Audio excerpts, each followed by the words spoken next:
Bonjour, c'est avec joie que je te rencontre encore aujourd'hui pour un petit tête-à-tête, juste toi et moi.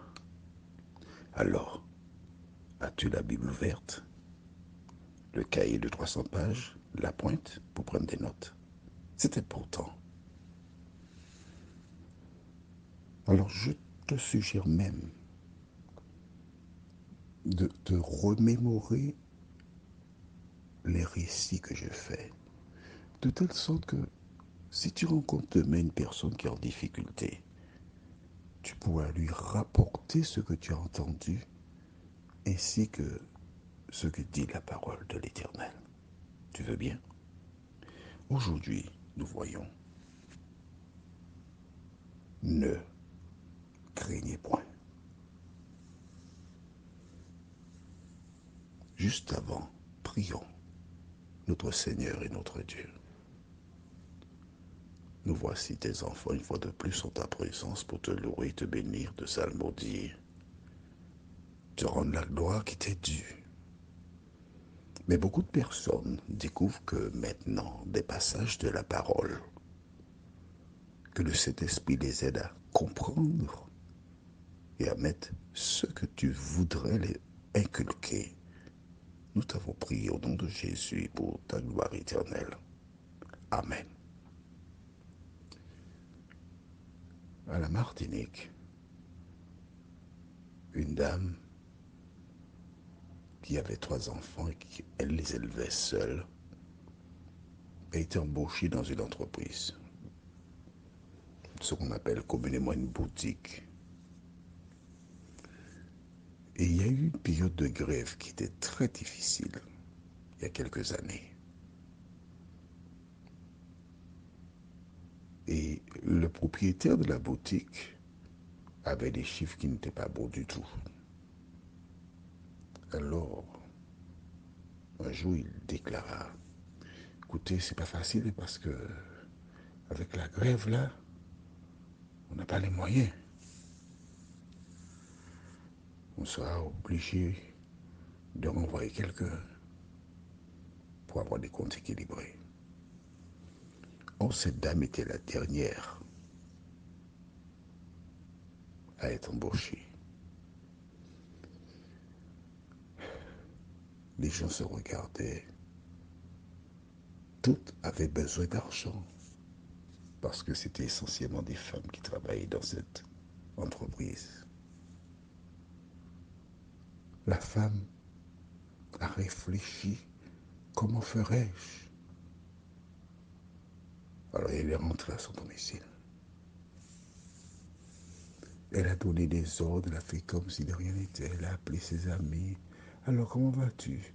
Elle leur a assigné des tâches différentes dans la joie, la bonne humeur. Et le lendemain, ne la voyant pas arriver, on appela son domicile.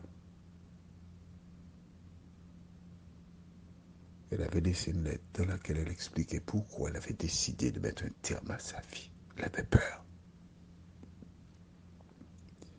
Elle ne voyait pas de solution. Elle n'avait plus de famille. Comment payer le loyer? Comment subvenir aux besoins des enfants? Elle ne voyait pas le bout du tunnel.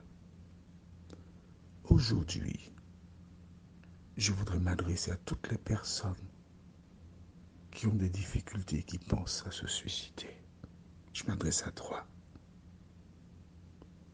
Personne ne sait ce que tu traverses. Personne ne comprend ta souffrance, ta douleur. Et tu n'oses en parler à quiconque. À quiconque. Mais Dieu, dans son grand amour, m'a inspiré pour te parler aujourd'hui. Car il te dit de garder la foi. Lisons, si tu le veux bien, dans Nombre, chapitre 14. Les enfants d'Israël n'étaient pas loin de la terre promise par Dieu.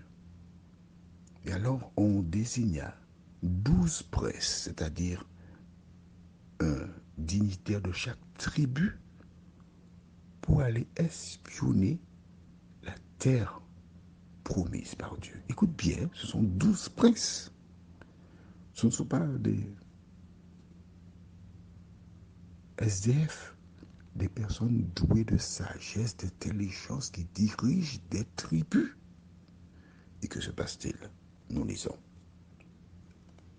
Ils sont revenus et ils ont donné un rapport. Et quand le peuple a entendu leurs propos, voilà ce qui s'est passé. Nous lisons dans Nombre 14, le verset 1, et je m'arrêterai en chemin. D'accord? On y va. Toute l'assemblée éleva la voix et poussa des cris, et le peuple pleura pendant la nuit. Tous les enfants d'Israël murmurèrent contre Moïse et Aaron, et toute l'assemblée leur dit, que ne sommes-nous morts dans le pays d'Égypte, ou que ne sommes-nous morts dans le désert? Pourquoi l'Éternel fait-il aller dans ce pays où nous tomberons par l'épée, où nos femmes et nos petits-enfants deviendront une proie?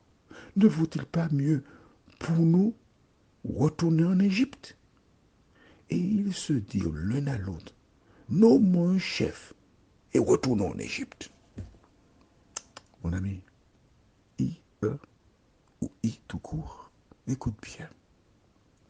Quand tu te trouves sur le chemin du salut, quand tu avances pour faire le bien, pour marcher selon la parole de Dieu, pour recevoir ce qu'il a en réserve pour toi, le diable mettra toujours une ou deux personnes pour t'effrayer. Pour te dire, mais non, qu'est-ce que tu fais? Retourne. Tu étais avec un mec, alors pardon, pour les personnes, bon chez bon gens, un homme, un amant. Mais les jeunes comprennent, mec. Mais je suis sûr que tu as compris aussi. Tu aimes m'embêter, toi. Bon, alors je disais, le bonhomme te donne des voitures. Chaque mois, il virait une somme sur ton compte. Tu pouvais aller faire bébelle, aller chez la coiffeuse, aller chez l'esthéticienne, massage. Tu étais une Miss Péché. Et quand tu as rencontré Jésus, ah, tu as mis un terme à la relation avec cet homme-là. Ah, tu n'as pas les mêmes moyens. Tu te regardes dans ce miroir, il y a au moins 2 mois, tu n'as pas été chez le coiffeur. Ouais. Jésus, c'est beau, oui, mais regarde dans quel état je suis là. Ah, je vais retourner vers Albert. Hein. Exactement. Le diable a l'œuvre pour te détourner de l'Éternel. Et ces personnes oublient ce que l'Éternel a fait pour elles. Elles sont prêtes à retourner, à mettre de côté, et avec quoi? À nommer un chef. Direction l'Égypte. Retournons dans le péché. Retournons dans l'esclavage. Retournons dans la méchanceté. Retournons dans la fosse sceptique. C'est ce qu'ils veulent faire. Est-ce ton cas? Que s'est-il passé? Lisons versets 5 et suivants. Moïse et Aaron tombèrent sur leur visage, en présence de toute l'assemblée réunie des enfants d'Israël. Et, parmi ceux qui avaient exploré le pays, Josué, fils de Nun, et Caleb, fils de Jéphuné, déchirèrent leurs vêtements et parlèrent ainsi à toute l'assemblée des enfants d'Israël. Le pays que nous avons parcouru pour l'explorer est un pays très bon, excellent. Si l'Éternel nous est favorable, il nous mènera dans ce pays et nous le donnera. C'est un pays où coule le lait et le miel. Attention, attention, reste avec moi, ne me laisse pas. Ils étaient combien? 12. Sur 12, seulement 2 dirent le contraire. 2 sur 12. Qui a la majorité? Ceux qui veulent retourner en Égypte. On est d'accord? 10 déclarent retournons en Égypte. Seulement 2 disent non. Si l'Éternel est avec nous, nous n'avons rien à craindre. Mon ami, à travers ce récit, la Bible t'indique que la majorité dans le domaine spirituel n'a pas raison. C'est un reste. 2 sur 12. Ils ont quoi? La foi. Ils disent, mais non, c'est possible si l'Éternel est avec nous. Quel que soit le problème que tu rencontres, si tu lis la parole de Dieu, si tu mets la parole en pratique, si l'Éternel est avec toi, tu vivras la même expérience. Ils ont tenu ces propos. Ils parlent de l'Éternel. Ils élèvent l'Éternel. Et que disent-ils les autres? Tu verras. Mais continuons maintenant. Nous allons au verset 9.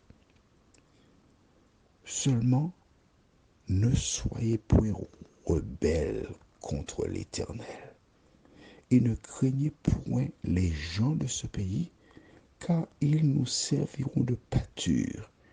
Ils n'ont plus d'ombrage pour les couvrir. L'Éternel est avec nous. Ne les craignez point. Quand tu sais que l'Éternel est avec toi, tu ne dois pas avoir peur. Quand tu sais que le rocher des siècles est la fondation de ta foi, tu ne peux pas avoir peur, tu avances, quel que soit le problème. Et que s'est-il passé? Verset 10.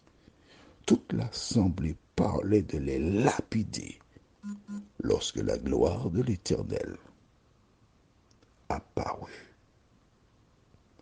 sur la tente d'assignation devant tous les enfants d'Israël. Tu vois ça? Ils sont prêts maintenant à lapider, tuer Josué, Caleb, Moïse et Aaron, les 4 qui les stimulent pour avancer. Le diable n'aime pas que l'on parle de vérité. Et alors qu'il parle de lapider, et la Bible dit, il parle de le lapider, ce qui sous-entend que certains avaient déjà commencé à ramasser les pierres pour lancer les pierres, les détruire, les tuer. Les serviteurs de Dieu, qui que tu sois, si tu lis la Bible, tu dois savoir que le même diable qui a utilisé ces gens qui voulaient lapider Josué, Caleb, Moïse et Aaron, c'est le même qui utilisera aujourd'hui des gens pour te lapider. Mais quand tu sais que tu es dans la vérité, quand tu sais que l'Éternel t'accompagne, tu n'as rien à craindre. Prions. Notre Seigneur et notre Dieu, merci pour la parole. 9e jour de l'année, tu nous invites à continuer à te faire confiance. Tu nous dis, ne les craignez pas.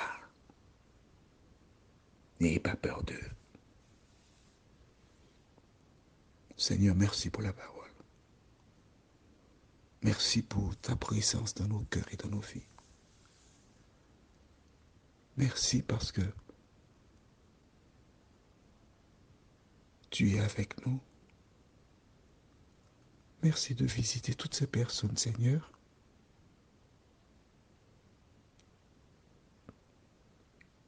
qui n'ont plus d'espérance, qui n'aperçoivent pas la lumière dans le tunnel de leur vie. Aide-les à se rappeler que c'est lorsque tout paraît sans solution que tu interviens dans la vie des gens. Accorde-nous ta paix et ta grâce, Seigneur. Nous t'avons prié au nom de Jésus pour ta gloire éternelle. Amen. Que Dieu continue de te bénir et on se retrouve demain, si Dieu nous prête vie.